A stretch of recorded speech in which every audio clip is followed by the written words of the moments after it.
listening to the GM Shuffle with Michael Lombardi, presented by DraftKings and VSiN. Here is Femi Abebefe. Welcome to another edition of the GM Shuffle with Michael Lombardi, presented by DraftKings and VSiN. I'm your host, Femi Abebefe. As always, make sure to subscribe, rate, and review wherever you get your podcasts. Our producer, Elliot Bowman, with us on the ones and twos. Michael, we have preseason week number 2. It concludes tonight. Monday Night Football. We'll have the Ravens and the Commanders. We'll talk about that game a little bit later on. But what were some of your big takeaways from week 2? We're now less than 3 weeks away from the regular season. It's starting to feel a little bit more real now that we've progressed throughout this preseason. Yeah, I mean, there's a lot. There's a lot to take away. There's a lot to overreact to. I mean, there's tremendous information out there that I think is interesting. And, watching all the games, I was fortunate enough to fly from, I think I flew from Philly to Phoenix. So I was able to get that NFL Plus and watch it on the airplane. Can we just take a moment to detour here? Look, I know the home announcers have to be homers, but I have never heard Homer like this. Like, this is Homer to a level you've never seen before. Like, it's unbelievable. I mean, it's unbelievable. During the Rams-Raider game, I love my man Andrew Siciliano. He's the best. But he kept reminding everybody that, the Rams are playing their twos here when the Raiders were driving it down the field. Well, the Rams only have twos. I mean, who are the starters for the Rams? Like, seriously, who are they besides the great Aaron Donald? I mean, like, who are they? They have nothing but twos, but it's just funny how it's all propaganda, and you can just see the passion in the fan bases, and they get hook, line, and sinker on it. But it really was remarkable. I got to tell you, it's fun to listen to. It really is. I thought Rick Venturi of Indianapolis is by far. If you want to learn football, I'm just telling you, if you want to study football, learn football. He puts out a video every week of the opponent. It's the best video you're going to listen to in terms of break down the opponent and his coverage and his understanding of the game, and he does it in simplistic terms. He's really good. He's football. It's not all just puff pieces and, hey, let's go down and interview Cooper Kupp and see how he's feeling today. I was going berserk. I mean, they're interviewing Cooper Kupp, and I'm missing plays. I mean, we got to craft a message. That's part of the preseason package, is crafting a message, building a narrative, and selling it to the fan base as, hey, get excited. We're going to have a good season this year. And then we know 3-4 weeks in that reality actually starts to set in. But in August is the season of optimism, Michael. So we got to go ahead and preach optimism to the fan base and let them know that if the opposing team is stuffing it down our throats, it's just the twos that are out there. It's just. Yeah, I was watching the San Francisco one.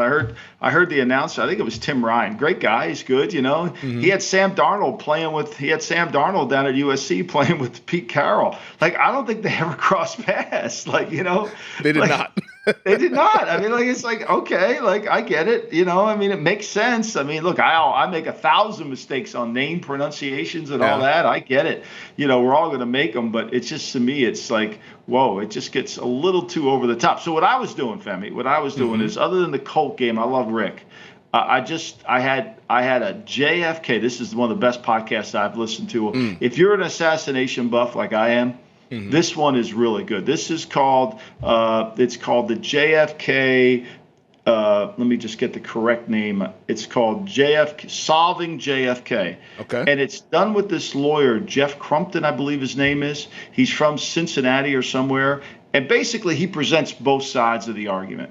So it's a first series is he goes through, he uses the Warren Report, he uses Vincent Begalosi's book, which is crap. He uses Gerald Posner's book, which is crap squared. He uses all, and then he uses Jim Garrison's investigation. He uses Joe Mellon's book. So he uses all these different, so he comes up with and he treats you like you're a juror.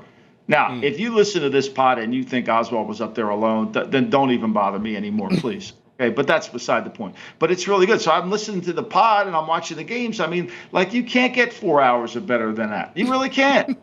Well, I mean, I guess you could listen to the broadcast. Maybe that would enhance it a little bit more. But I stopped that once I realized that we were in Homer territory. I'm like, I'm done here. Like, this is enough. We're almost out of it, though. We're almost out of it. I'm not that happy. I can't be that happy. It's like some teams are just, they coach happy. Yeah. I grew up in an environment we don't coach happy. Well, I think, well, my favorite line from the Homer broadcast is, I mean, they're going to have a tough time cutting down to 53. There's so much talent on this roster. Every scout, after they get going through the buffet line, every scout is saying to everybody, we got way too many guys. I don't know how we're going to cut this team. And then when they win 3 games, boy, we really suck. We really suck. I don't know how we do this. But back in August, it was a tough time cutting down to 53. Tough time. A lot of depth on this roster. San Francisco has the best quarterback room in the country. I saw that this week. Yeah. So I'm buying it. I'm in. I'm fully in. Yeah. Best quarterback room ever. I'm sure that wasn't an advertisement from the great 1-800 John Lynch. Just call him up. He's got the best quarterback room. Let's put that off to the side for now, because let's talk about a team that we might actually be able to take something away from, and that's the Pittsburgh Steelers. And this is a team that we've discussed over the offseason, saying that, hey, Mike Tomlin, he's never had a losing season. His teams are always well coached, they're always ready to go early on in the year. And we've seen that through 2 weeks of the preseason. Now, nobody's saying to hang a banner because it's just preseason games and the results don't matter, but how they're playing on the field does matter. And I was watching that game yesterday. I was watching the replay of it on NFL Network, and I watched about the first quarter and a half, because after that I was like, all right, I don't really want to watch any more of it. But the first quarter and a half, they came out with their hair on fire and absolutely took it to the Buffalo Bills, who were playing their number one players out there on the field. Oh, I was impressed with it. I watched that whole game. I watched the tape of it here too when I got to Tucson. I watched that game, and they were the better team on that day. And let's just put this out there. And this is good for Buffalo. This is really good for Buffalo. Buffalo was trying. I mean, Buffalo was trying. It wasn't like Buffalo just couldn't get in rhythm. I think they had 13 penalties in the first half or 12 in the first half. They couldn't get going, and they couldn't get in any kind of rhythm. And Pittsburgh was playing, and Pittsburgh takes, Wayland takes that run. And if you're a Buffalo fan, and, one of the things you have to understand about when you have great safety play in football is when you have really good safety plays, you don't give up big plays. Mm-hmm. The longest run we gave up in 1994 when we had the great Eric Turner and Stephon Moore, who played safety, was 24 yards. When you have great safety play, you don't give up big runs. And Wayland took that thing, and I think it was Poyer or Hyde. I think it was Poyer. He couldn't get him on the sideline. Like, he couldn't get that kid. That kid's a free agent from Oklahoma State. I mean, That's remarkable. Warren, I called him Wayland. Jalen Warren. Jalen Warren. He's incredible. And so, but I thought Pittsburgh came out with a kind of a demeanor and a sense of toughness to their team. Look, I'll say this to you: they open up at home against San Francisco. San Francisco is not going to walk in there and have an easy day in the park. There's just no chance on that. Yeah, I was actually even looking at the line for that game to see if people have sort of been reacting to what we've seen so far through training camp and preseason. And those threes that were out there on the market are starting to get bought. Like, we're seeing now 2.5. The 49ers now favorites against the Pittsburgh Steelers. So a lot of optimism for Pittsburgh, especially in that spot week 1 at home against the 49ers. But I want to get back. Shocking, right? I mean, this is shocking. I mean, I see a bunch of 2.5s. There's still some 3s out there. But on my board, which takes all the books, not just DraftKings, because sometimes you have to see all the books all over. Oh, yeah. There's no money coming in on San Francisco. There's tickets on San Francisco. Mm-hmm. This game has 13,000 tickets written already for it. It's got more tickets written for it than it does the Thursday night, the opening day game. Yeah, no. That tells you something right there that the people that are watching and studying it are betting this, and there's only 4% of the money on San Francisco. Now the ticket count favors San Francisco, 52 to 48, but there's just 4% of the money. I mean, Jacksonville, Indianapolis is the most bet game of the Sunday going in, including the Thursday night game. Houston, Baltimore. Houston, Baltimore, Jacksonville, Indy, and then San Francisco, Pittsburgh, and then it goes Detroit, KC. So, I mean, those are the ones that people are targeting. But I could see Pittsburgh. Take that 3 now if you like it. Yeah, no, I think that's one, like, if you want 3 with the Steelers at home, you better bet that right now. Find a sportsbook that has it, because there's not that many that are left. 2.5 is widely available here across the great state of Nevada. But back to the Buffalo point, and you said that this is going to be good for them. You mentioned the penalties, 13 penalties, 93 yards. After the game, Sean McDermott, the head coach, said this. He said, it's unacceptable, absolutely unacceptable, point blank. Guys have got to take ownership of it and responsibility for it. It's not like we don't talk about discipline. That's a part of our environment, but obviously we've got more work to do there. So now he has a coaching point after seeing his team kind of get embarrassed out there earlier this weekend. Yeah, I mean, he's got their attention, which is what you want, right? I mean, he's got their full attention. And as they get ready to play the Jets, they're just not going to be able to walk over there and just say, okay, here we go. I mean, they struggled to move the ball with consistency. And you saw Pittsburgh get after their offensive line. I mean, Highsmith was really good in the game. And the speed of Pittsburgh's defense seems like it's really improved. So, look, Pittsburgh, for a team that got blown out by Buffalo last year, remember the 99-yard pass and all that? I mean, Pittsburgh has a demeanor about them right now that I don't think is just preseason demeanor. I think they're prepared. We love their coach. We know he's tough. He's not gonna fall prey for the accolades in preseason. He's smart enough to know that. But Pickett protects the football. Great throw to Freiermuth for the touchdown right down the seam. Yep. Their special teams look good. I mean, there's a lot to like about Pittsburgh. Now I know they play in the hard north. But I think people have discounted them because everybody's got caught up with Detroit. Detroit's finished. Look at Detroit. Pittsburgh was better than Detroit at the end of the year. Yep. I mean, Pittsburgh was 7-2. If you take out the Cincinnati game where they lost 37-30, they gave up an average of like 12 points a game for the remainder of the year. Yeah, and Dolphins fans probably don't want to hear me say this, and I think I said it on the podcast at the time.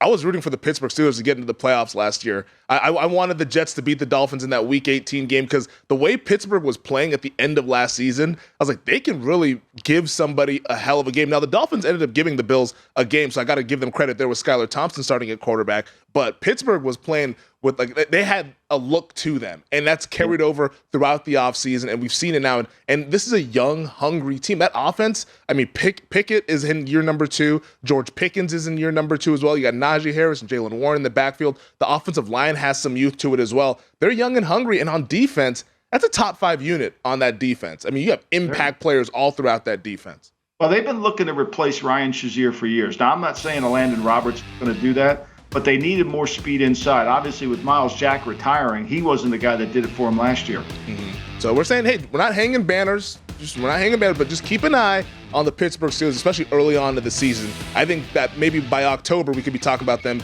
perhaps leading the AFC North with a long way to go. All right, we'll get into some of the other news and notes. We'll get to Trey Lance and all that's going on there. We're also going to get to Danny Dimes and the Giants. First team offense looked good as well. This is the GM Shuffle with Michael Lombardi.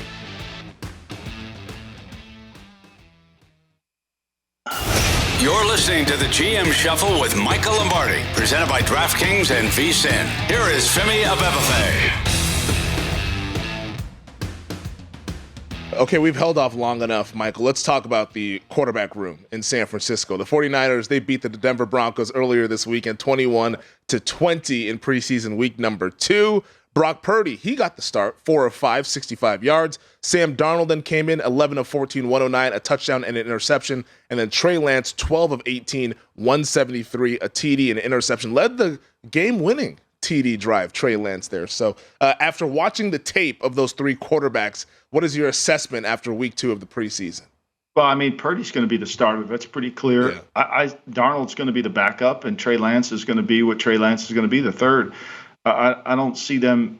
To me, if they dress Lance, will they put a package in for Lance? I don't know. I mean, I don't see him as that kind of runner. Look, at the end of the game, you lead a team back. That's great, and they gained I think they gained 149 yards on the last 2 drives. He threw, a dig route through slants. It's great. It's 2 minutes and he executed, so give him credit. But at the end of the day, that's not the game or the competition you're going to face. So I wouldn't say it deterred me at one bit at all. I mean, earlier in the game, he threw an interception on a screen. It got tipped up in the air. I mean, look, if this is the best quarterback room in the league, I got to reevaluate some things here. I really do. We have a couple blue chip quarterbacks from the Niners room when we do blue chip QBs a little on later this week. I don't think so. I don't think so. But I mean, Purdy's back. I think they're going to have to do a good job of protecting. I mean, look, they go into Pittsburgh. It ain't going to be easy now. I mean, that's not going to be an easy game. And I'm sure Kyle will do a great job of scheming it up. And their defense, the San Francisco-Denver game was somewhat interesting in the sense that, Russell, I didn't think looked very good. I mean, they went to Stidham fairly early. They gave Stidham a lot of reps in the game. They tried to move Russell. We had a 17-yard run earlier in the game, kind of took off. But I don't get the sense that Broncos are in rhythm yet offensively. No. Part of training camp is figuring out who are you, right? Like, what are our strengths? What are our weaknesses? Who are you? And that's not sometimes when you're trying to develop an offense, a new offense, that takes more than just a training camp to figure it out. Well, I want to ask you something about Denver here, but I got to ask about Trey Lance. Did you see improvement from week 1 to week 2? Because I think that's what Niners fans really wanted to see, and why last week was so jarring that it looked like he even got worse than what we'd seen in previous years. Well, I think early in the game, in the third quarter when he took over, there wasn't much improvement. But I think once he started to get into a rhythm, I think he completed an out, and then he kind of got into a rhythm. And the 2-minute, he executed the 2-minute, which there's certainly a lot to like about that, right? Mm-hmm. He threw the in cut, and he made some throws. He made a touchdown. I'll tell you, the Ronnie Bell kid was sensational, right? Yeah. He was really good. He was a big-time guy at Michigan. Just got hurt dealing with injuries. He was really good. To me, I don't, he had 7 catches for 114 yards. So, I think he made a lot of it. But look, give him credit. He ran the 2-minute drill. Now, the 2-minute drill, especially in the fourth quarter of a preseason game, is not going to be a real hard, complicated coverages. You're going to play cover 1, or you're going to play cover 3, and that's really about it. So you're just going through that, and he executed. Look, it didn't deter me one way or the other because it's the fourth quarter of a preseason game. So if that's what you're going to hold on to, should we put Aiden O'Connell in the Hall of Fame? Many are asking. many are asking. He looked good again. He did look good, but again, it's preseason, and what have I said all along? Veteran quarterbacks should look good in the preseason. They should. Yeah. If they don't, then you have big problems. We talked about that with Zach Wilson. It's like, hey, we want to see him look good. And he's looked good at times in the preseason. It's like, okay, he's seen regular season tape. Now this is a preseason. He should look much better than what we've seen in the past. And we've seen that from Zach Wilson. On the Denver side, though, do you think that we need to pump the brakes on optimism about the Broncos? Because when they hired Sean Payton, it's like, okay, now they have a real coach, a Super Bowl winning head coach. They're going to be the team that we thought they would be when they first got Russell Wilson. Do we need to pump the brakes in year 1, and maybe it's going to take a little bit more time than we anticipated? I think we need to pump the brakes on him just flipping Russell Wilson around. I think that's just not going to be as easy as you might suspect. I think when you break that down, it's going to take a little bit of time, right? I think that's kind of where we are. I didn't see Russell being dynamic or in command, if you will, really having a sense. I saw him like it's hard. So I would temper that a little bit. How good they are on defense, I don't know. Again, you don't see all these guys playing together, so it's challenging. And I think it's hard to come together. The offensive line for Denver doesn't look like it's there to where he wants it to be yet. And I think that's got to be a little bit of a worrisome. Look, it's not, you're not a finished product on opening day. You're just a building product on opening day, and you're going to eventually get to it. The Steelers are going to improve. But their execution is what we talked about. That's what you're looking for. Teams that like the Lions haven't executed very well in the preseason.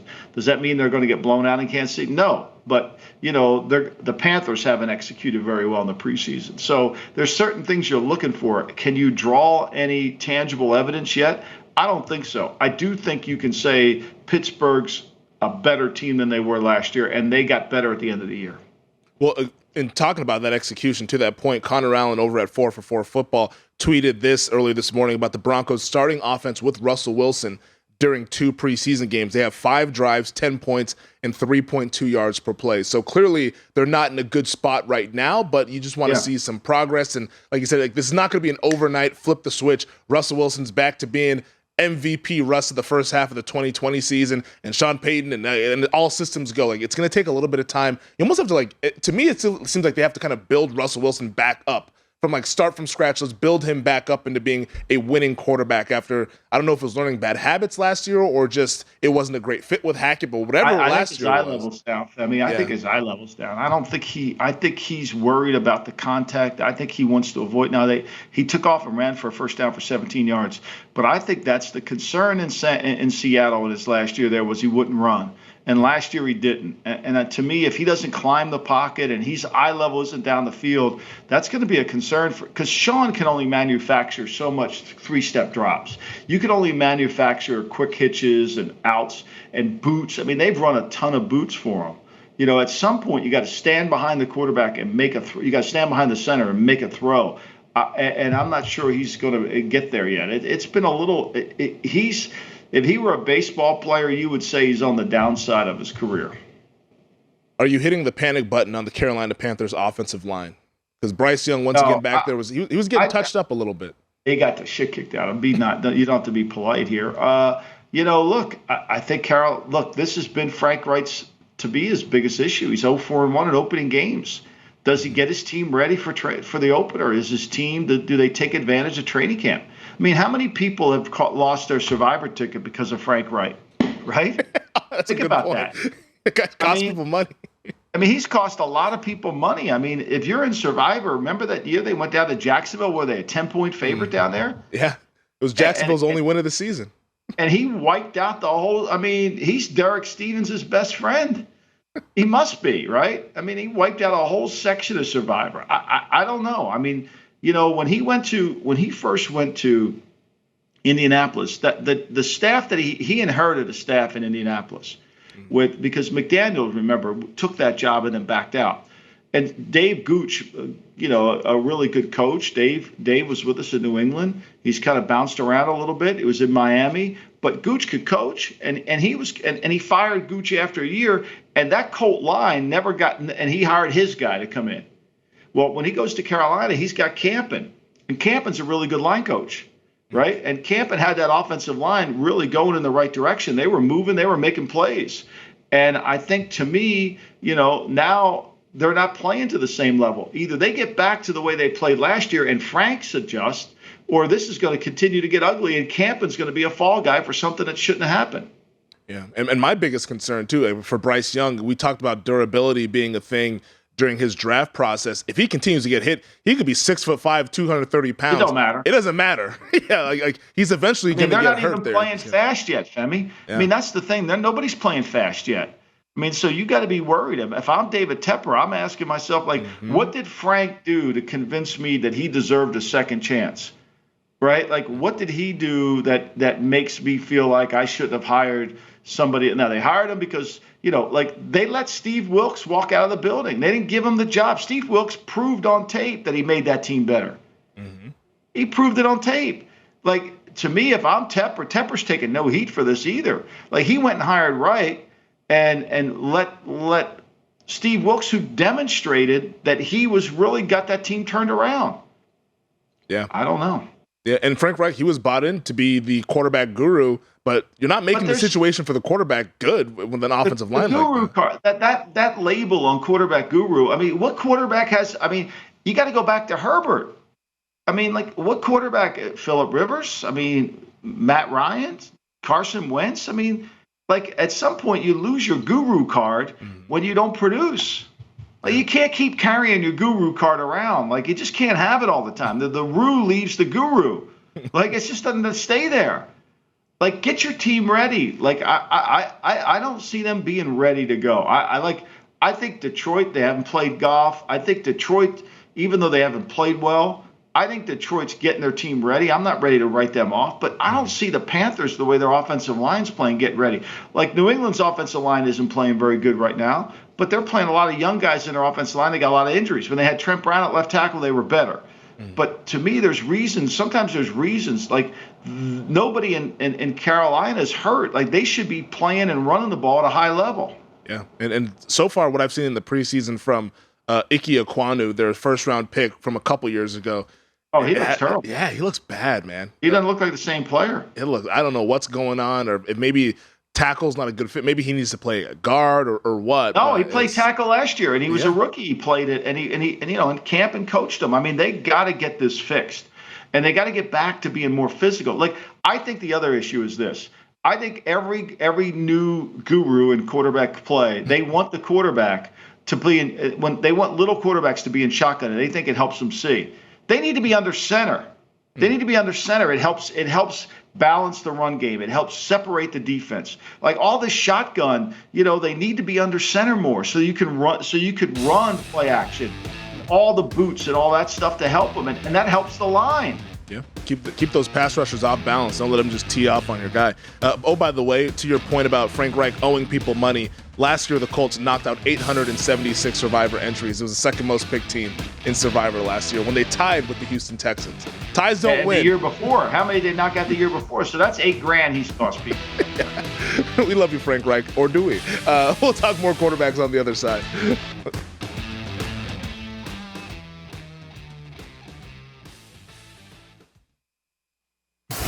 You're listening to the GM Shuffle with Michael Lombardi, presented by DraftKings and VSiN. Here is Femi Abebefe. The big thing that we've harped on throughout the training camp and the preseason with these young quarterbacks is that we wanted to see improvement. And I thought we saw some improvement from C.J. Stroud. Week 1, when they played New England, he looked a little bit rattled and didn't look comfortable, but I thought he looked a little bit more comfortable against the Dolphins. Even showed some stuff on the move, making some nice passes. Like, what did you make of C.J. Stroud in his second appearance in the preseason?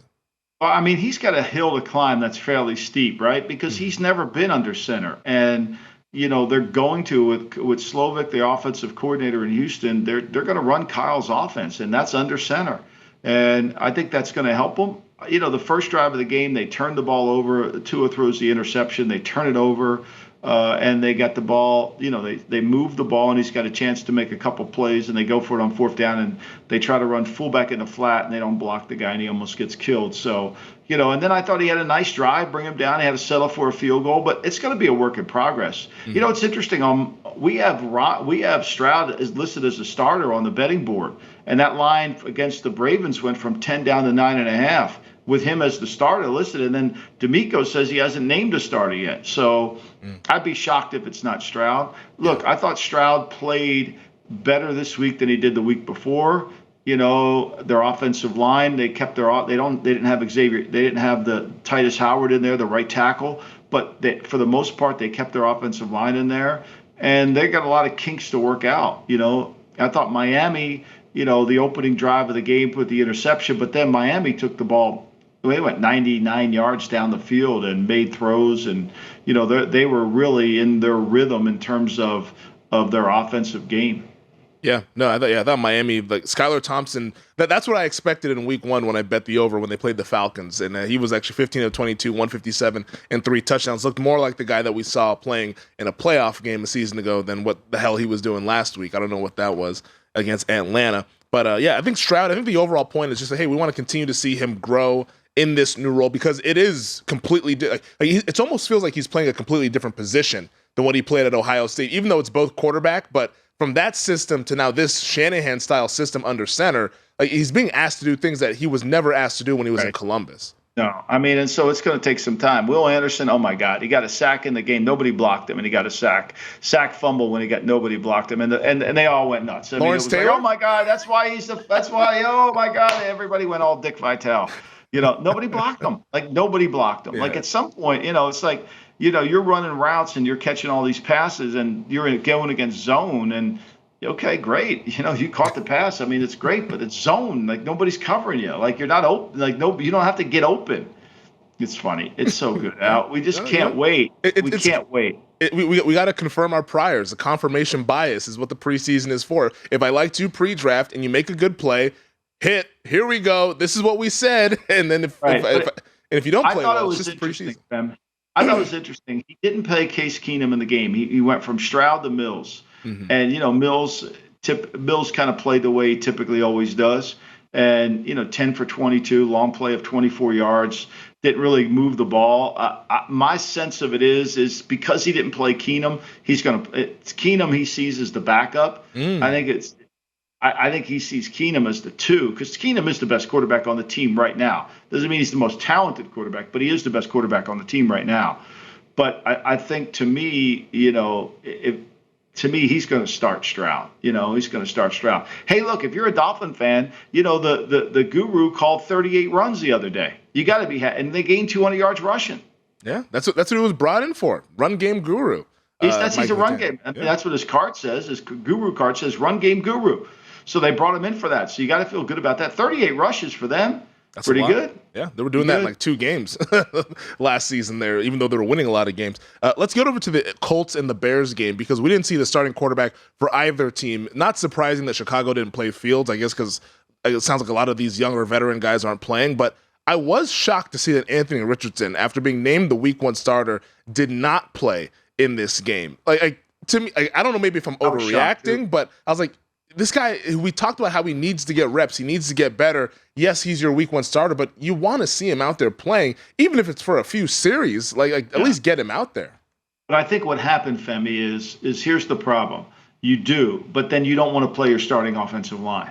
So if you don't play your starting offensive line, how do you play Richardson? You can't put him back there with a backup line. You just can't. That's not fair to him. So now you basically Richardson carries a bunch of other players with him. If he plays, you got to play your starting receivers. You got to play your starting line. You got to play everybody, right? You just can't pick and choose with Richardson. That becomes too hard. So once you make the decision you're not playing your line, you're not playing Richardson. I think that's really what it was. I agree he needs the reps, but now you're sitting there. They just practiced against the Bears. Yep. They're going to Philly to practice against Philly. So I get it, right? I get it. I get why they wanted to save it. We're seeing some of these practices get canceled. The Green Bay practiced a lot of plays against New England. New England was supposed to go to Tennessee. Unfortunately, Isaiah Bolden had that injury. Yeah. Thankfully, he's okay. But they canceled. And then there was another team that I think canceled their workout. Yeah, Houston and New Orleans, I believe, canceled their joint practice. Yeah, so I think those joint practices, you're getting a ton of work. So that's like another game. I mean, New England, their practices there were enormous. There was a lot of work going on up there, and it was good work, right? And so it was ones against ones, and so you could see a lot. And when you get that many plays, I don't know how many plays they ran. They ran a lot of plays. They were on the field. They had the lightning delay there for a while, but for the most part, you're getting like another game out of that without having the brutality of tackling. Yeah, but I was talking with our producer Elliot Bowman before, and we were kind of talking about how, hey, joint practices, they are getting great work there. You're getting ones on ones, good on good, but there's still not that, because in football, especially for the QBs, there has to be that clock that's going in your head because, hey, I might get hit on this play, so I need to get this ball out. That's not the case in joint practice because there's the agreement, hey, don't hit the quarterback. Right, but you can tell they tag off. You could tell the guy's not going to make the throw, or you could tell the guy could move out of the way. You can see it. Now, the problem is you can't see when he takes off and runs and what he does, all that, because once he slides, he's throwing it anyway. So I don't think you can see that, but I do think you're right. But the quarterback knows that, if he's got pressure, he's going to get hit. He's got to get rid of the ball. I think there's more realistic behavior as best as you could do without it being a full game. Okay, yeah. Maybe I'm not giving enough credit to the joint practices, but yeah, I like the guys to get out there in the actual game, and also too, selfishly as a fan, I want to see these guys play as well. Yeah, because I'm itching for football. Right. So the Jets were supposed to practice against the Bucs twice. And then the Jets just pulled out on one of those practices, which really affected the Bucs. I mean, I think the Bucs were kind of annoyed with that because at the last minute, your guy Robert Saleh said, no, we're only going to go one day. So then the Bucs had to go find a place to practice on the next day. They had to go over to the Giants facility to practice because they were supposedly going to have 2 days with the Jets, and that didn't happen. Well, the most interesting thing that came out from the Indianapolis Colts Chicago Bears games was Jim Irsay hopping on the mic over there joining the broadcast. How do you think Chris Ballard must feel when he goes on that mic? Here comes Uncle Jim. God knows what he's going to say. He's going to unbuckle. He's like Paulie when at the funeral when they were at the funeral for Jackie Jr. Yep. And he just unbuckles his belts, And I mean, that's what you feel like. That's exactly who Uncle Jim is. He just probably went in that booth, unbuckled his belt, talked about his music, and you got to be. If you're Chris Ballard, you're sitting there saying, "Wait a minute, what is he going to say? Please." I used to say this about Al Davis all the time. Al Davis was like the boat that goes through the wake zone at 80 miles an hour, right? Just flies through it, right? And then you got to deal with all the problems once he's gone, And so, that's how I felt about it. What you think? So, Irsay said this about the Jonathan Taylor situation. He said, quote, "We're excited to have Jonathan Taylor back since he has returned from his rehab stint elsewhere." He said, quote, "I know these things are always difficult. I respect any time people are trying to fight for their position, for their families. The biggest thing that I preach is timing is everything. These days, you hope you have less contractual problems because of the way the CBA is. That's what I know Chris Ballard's going to work hard on and try to get the waters as calm as they can and go forward." I'm like, you're the one that's fucking up the waters, man. Exactly. Yeah. Yeah. Well, that's what I pay Chris Ballard for. I make the mess and he's got to clean it up, right? Chris, clean that up. I just took a dump over here, and you're gonna have to clean that up. I trust that Chris will clean up my mess and we'll go ahead and move forward for the shoe. But here's the issue. It's easy to say clean it up, Chris. But okay, if you're Chris now, he's one of your best players. You know, but if you go ahead and if you reward him with a new contract or with a way to where his behavior gets rewarded, it's a little bit like how do you do it with somebody else? Like you basically are giving everybody a roadmap to how to get to it. Now, for me, I mean, put incentives in there, but everything's tied to winning. Everything has to be tied to winning. Like I'll pay you, Jonathan Taylor, but I'm not going to pay you more money if we don't win. Like there's just no chance. Like we got to have 9 wins or 8 wins because it won't be. And once you tie it to that incentives, it's not likely to be earned. Yeah, well, that's what the Giants did with Saquon Barkley with all the incentives that he has to hit there. They're like, we got to make the playoffs, we got to do this stuff, and it's obviously a lot more difficult than just showing up and getting your money. But one thing that we talked about here was for Shane Steichen, the head coach, and this is his first time being a head coach. Like, how do you kind of deal with the situation with a disgruntled player? And you were like applauding them for letting him kind of go away and saying, all right, go away, rehab. Now that he's back, is that a good idea to have him back around the team, even though he's still unhappy and wants his money?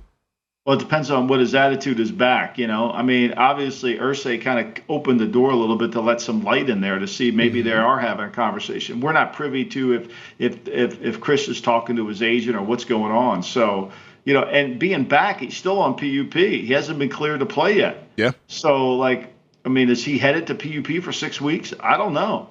To me, when he's back in the building, what has he done to rehab himself? Is he on the James Harden program, which is not working out? Or is he, what program is he on? Yeah. No, hopefully it's not the James Harden program. That's the program I usually am on, not doing nothing, right? Let's just do nothing all day long. And put the fat suit on. Put the fat suit on and go out and warm up. Yeah. Lose 10 pounds instantly with sweat.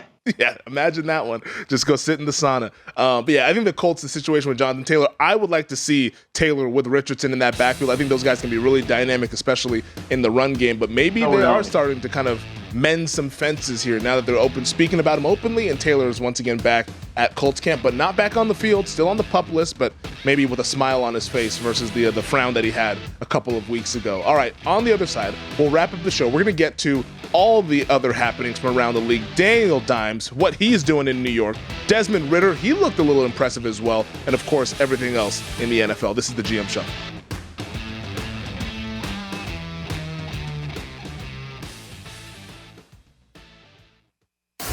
You're listening to the GM Shuffle with Michael Lombardi, presented by DraftKings and VSiN. Here is Femi Abebefe. How about the execution, Michael, for Big Blue Friday night when the Giants were taking on the Panthers? Yeah. Daniel Jones in that first-team offense, 8 of 9, 69 yards, a touchdown. We talk about completions and executing, and the Giants showed that. They look like they were ready to go. They've been humming along. I mean, it could have been 9-9. Waller had a drop on him. Waller was great. They used Waller like Travis Kelce as an outside, inside receiver, brought him in motion.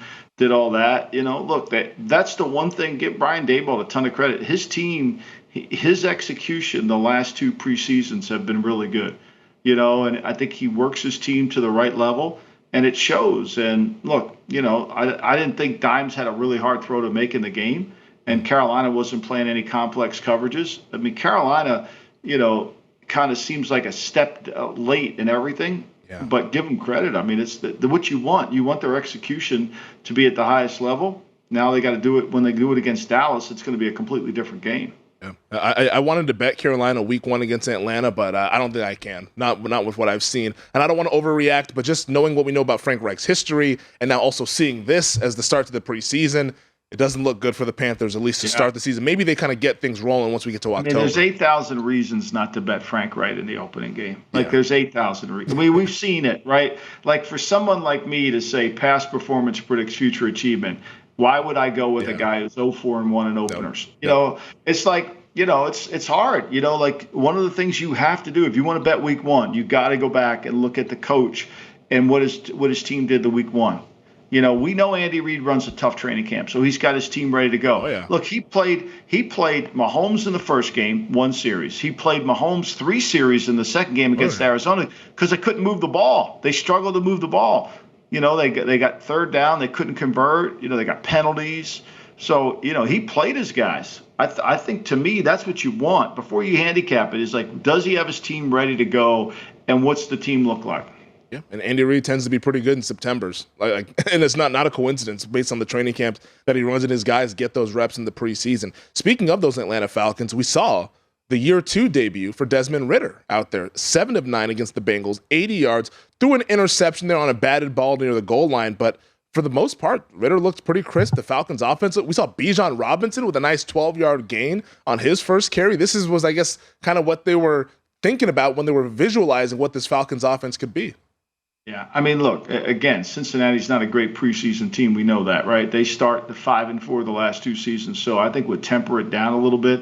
To me, Ridder should be better in the preseason. He needs to uncork it.